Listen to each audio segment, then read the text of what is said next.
Good afternoon, everyone. Thanks for the nice introduction. I will directly move into my talk.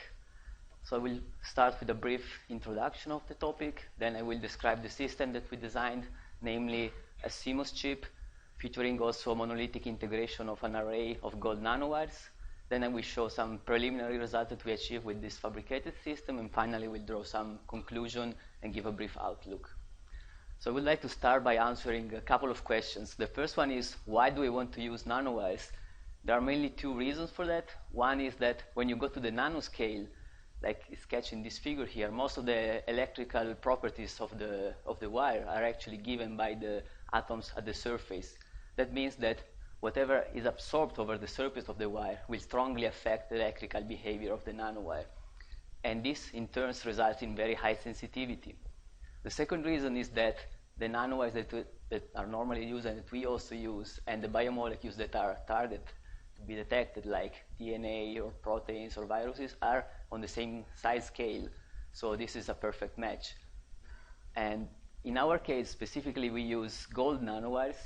And there are a couple of points that I want to point out here as compared to silicon nanowires that are more widely used, mainly, or more famous. And so these gold nanowires are a little bit easier to integrate on a normal bulk CMOS chip. And there is a huge difference when compared to silicon nanowires because they don't have any field effect, so there is no space charge that is created inside the wire. So that the detection principle works as follows. So one important parameter is the electron mean free path, so the distance that an electron can travel without scattering, that in gold is 38 nanometers. So you have to build your wire smaller than this size. And if you do that, a molecule that gets absorbed over the surface will alter strongly the surface scattering of the wire, and this will result in a change in the conductance, as is sketched in this other figure here. The next question is, why do we want to integrate this with CMOS technology? Well, there are several reasons for that. Some of them are listed here. For example, you can have very close integration of the sensor itself and the readout of the sensor. You can design them circuits with pretty good linearity and low noise. You can have the conversion to digital domain of the signal right after the measurements. And even more important, you can envision systems like this one, where you have many sensors working in parallel. So with this technology, you can read all of them out at the same time. So you can think of detecting different analytes at the same time. So I can now describe the CMOS chip that we designed. And the system architecture of it is sketched here. So it can interface 16 nanowires at the same time, and it performs an amperometric measurement, meaning that the voltage across each nanowire is kept constant, while the current flowing through is measured and digitized. And this digitization is performed by means of two different analog to digital converters. We have a second order sigma delta converter and a current to frequency converter. And in the following, I will mostly focus on this top part here, the voltage buffer, and on the current to frequency converter. So I will start with the voltage buffer. This is implemented with a simple voltage follower, and is clamping the voltage on one contact of the nanowires.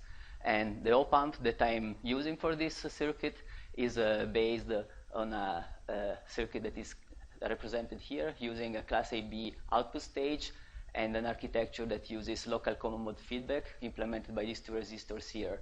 The point here is that even using quite small quiescent current, you can get pretty high current at the output, meaning that even large capacitive loads up to 20 nanofarad can be driven, still keeping the power consumption reasonable. And the output voltage that can be produced goes from roughly 500 millivolt up to 2.5 volt. Next is the current to frequency converter. This basically, when combined with an external counter, works as a normal analog to digital converter. And this basically consists of two key blocks. So you have a current conveyor integrating capacitors and a comparator.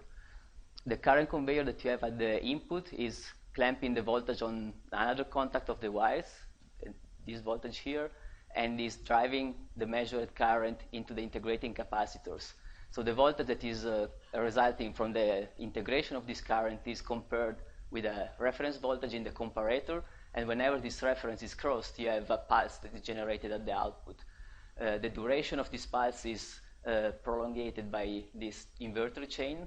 And then through this transistor, the capacitors are discharged and another conversion cycle can take place.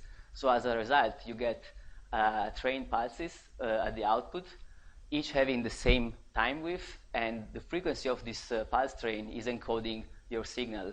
And if you neglect all the parasitic capacitances, the equation relating this output frequency and the input current is given by this simple equation here, so it's a direct proportionality.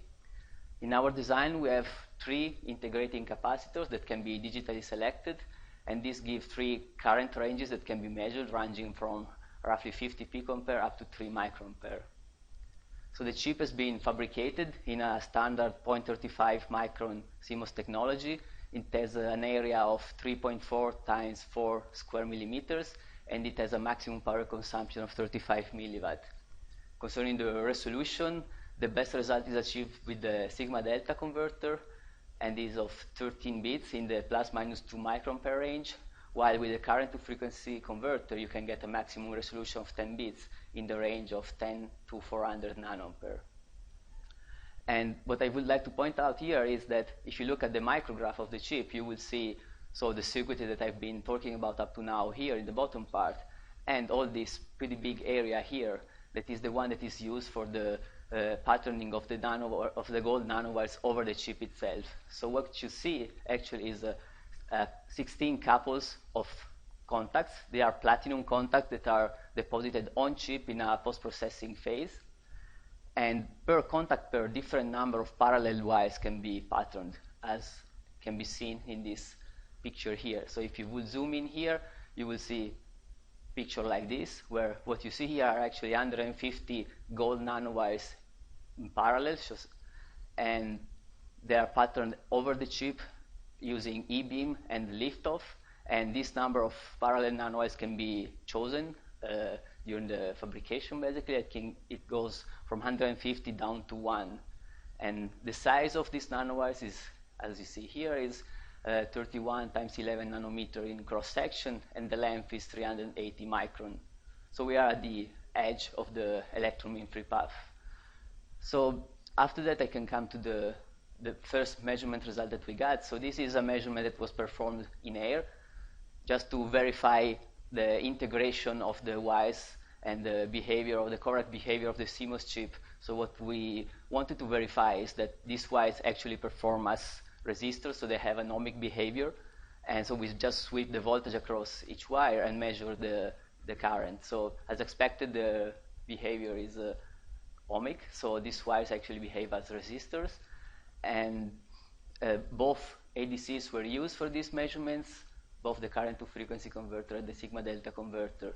And the resistance of the nanowires bundle more or less correlates with the different numbers of wires. One thing is that the process, of course, is, as you see, it's actually working. The integration was successful, but there is room for improvement, because as what you can see here are just 6 plots. And I mentioned in the beginning that we can actually read out 16 nanowires. So this means that not all the wires actually survived the process, so they were not measurable, but we are working on improved version of this process. And the other thing is that there is quite some offset that you can see here between the different readout channels. And after that, we wanted to verify, as a very simple proof of concept, some measurements in liquid to establish further biosensing experiments. So before doing these measurements in liquid, the chip needed to be packaged in order to handle the liquid.